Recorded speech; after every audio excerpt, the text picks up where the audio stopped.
नमस्कार, आप देख रहे हैं संस्कृति टीवी। ये बात उस समय की है जब कुरुक्षेत्र के कौरवों और पांडवों के बीच युद्ध चल रहा था।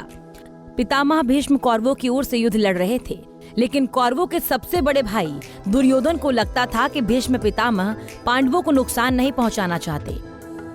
दुर्योधन का मानना था कि पितामह भीष्म बहुत शक्तिशाली हैं और पांडवों को मारना उनके लिए बहुत आसान है।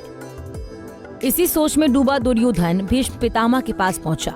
दुर्योधन ने पितामह से कहा कि आप पांडवों को मारना नहीं चाहते, इसीलिए आप किसी शक्तिशाली हथियार का इस्तेमाल नहीं कर रहे हैं। दुर्योधन की बात सुनकर भीष्म बोले, अगर तुम्हें ऐसा लगता है तो मैं कल ही 5 पांडवों को मार गिराऊंगा। मेरे पास 5 चमत्कारी तीर हैं, जिनका उपयोग मैं कल युद्ध में करूंगा।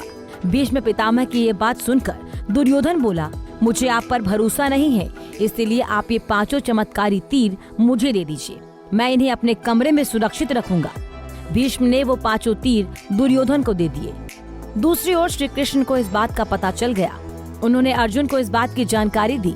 अर्जुन ये सुनकर घबरा गया और सोचने लगा कि इस मुसीबत से कैसे बचा जाए। श्री कृष्ण ने अर्जुन को याद दिलाया कि एक बार तुमने दुर्योधन को गंधर्वों से बचाया था। तब दुर्योधन ने तुमसे कहा था कि इस एहसान के बदले तुम भविष्य में मुझसे कुछ भी मांग सकते हो। ये सही समय है, तुम दुर्योधन से वो 5 चमत्कारिक तीर मांग लाओ।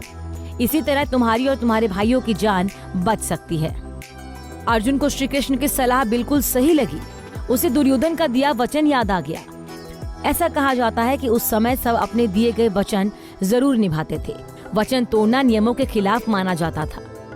अर्जुन ने जब दुर्योधन को उसका दिया वचन याद दिलाया और 5 तीर मांगे तो दुर्योधन मना नहीं कर सका। दुर्योधन ने अपना वचन निभाया और वो तीर अर्जुन को दे दिए। इस तरह श्री कृष्ण ने अपने भक्त पांडवों की रक्षा की। दोस्तों, उम्मीद है आपको हमारी ये जानकारी पसंद आई होगी। ऐसी ही धर्म और आस्था से जुड़ी जानकारी के लिए देखते रहिए संस्कृति टीवी। धन्यवाद।